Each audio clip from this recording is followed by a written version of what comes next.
الحمد لله رب العالمين الصلاة والسلام على خاتم النبيين وعلى آله وصحبه أجمعين أما بعد فأعوذ بالله من الشيطان الرجيم بسم الله الرحمن الرحيم قال الله تعالى في سورة الحجر ألف لام را تلك آيات الكتاب وقرآن مبين ربما يود الذين كفروا لو كانوا مسلمين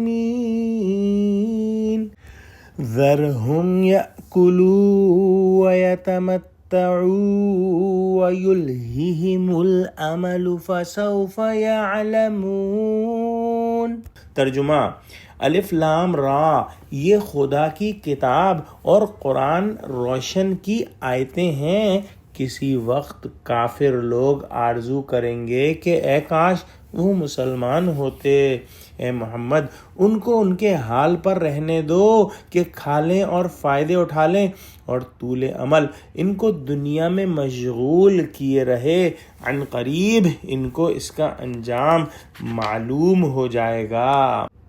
الحمدللہ، آج اللہ کے نام سے ہم سورہ حجر شروع کر رہے ہیں، اور سورہ حجر پچھلی دونوں صورتوں یعنی سورہ رعد اور سورہ ابراہیم سے منفرد ہے۔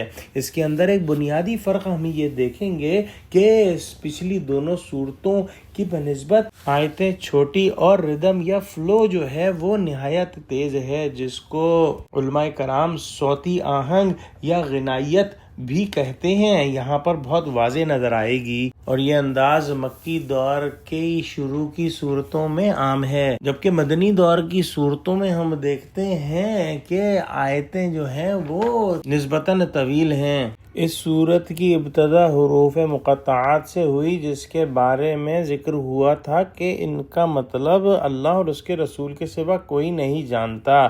پھر اللہ سبحانہ وتعالی نے فرمایا کہ یعنی اس جامع اور عظیم الشان کتاب کی آیتیں ہیں جس کے مقابلے میں کوئی دوسری کتاب کہلانے کی بھی مستحق نہیں، اور اس قرآن کی آیتیں ہیں جس کے اصول نہایت صاف، دلائل روشن، احکام معقول، وجوہ اعجاز واضح اور بیانات شگفتہ اور فیصلہ کن ہیں۔ لہذا آگے جو بیان کیا جا رہا ہے پوری توجہ سے سننا چاہیے۔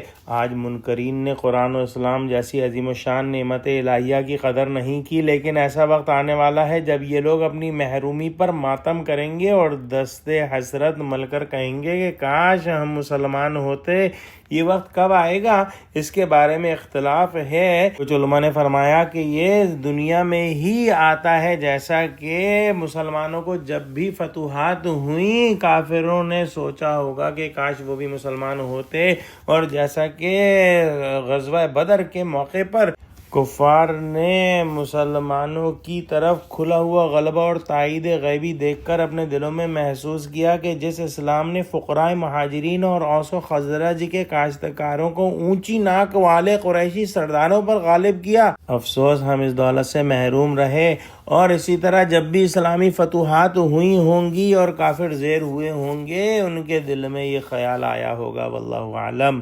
لیکن اس سے بڑھ کر انتہائی حسرت اور افسوس کا مقام وہ ہوگا جب فرشتہ جو ہے ان کافروں کی جان نکالنے کے لیے سامنے کھڑا ہے اور غیب سامنے آنکھوں کے آ رہا ہے۔ اس وقت ہاتھ کاٹیں گے کافر اور آرزو کریں گے کہ کاش ہم نے اسلام قبول کر لیا ہوتا تاکہ آج عذاب بعد الموت سے محفوظ رہ سکتے۔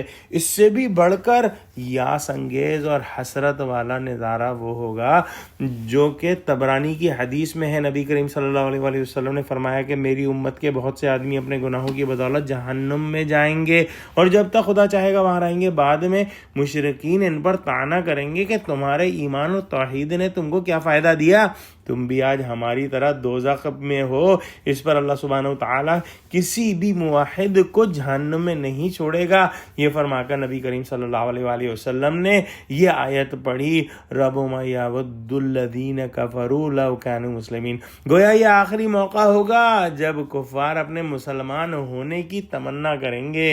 نبی پاک صلی اللہ علیہ وآلہ وسلم کو حکم ہوا کہ آپ ان کافرین کو ان کے حال پر رہنے دیں اور کھانے دیں اور فائدے اٹھانے دیں، اور یہ جو اپنی لمبی لمبی پلاننگ کر رہے ہیں ان کو کرنے دیں، جلد ہی ان کو انجام معلوم ہو جائے گا، اور ہر انسان کا انجام اس کو اپنی موت کے وقت ہی معلوم ہو جاتا ہے۔ دعا کرتے ہیں کہ اللہ سبحانہ وتعالی ہم کو قرآن کا فہم عطا فرما، آمین، وآخر دعوانا الحمدللہ رب العالمین، السلام علیکم ورحمۃ اللہ وبرکاتہ۔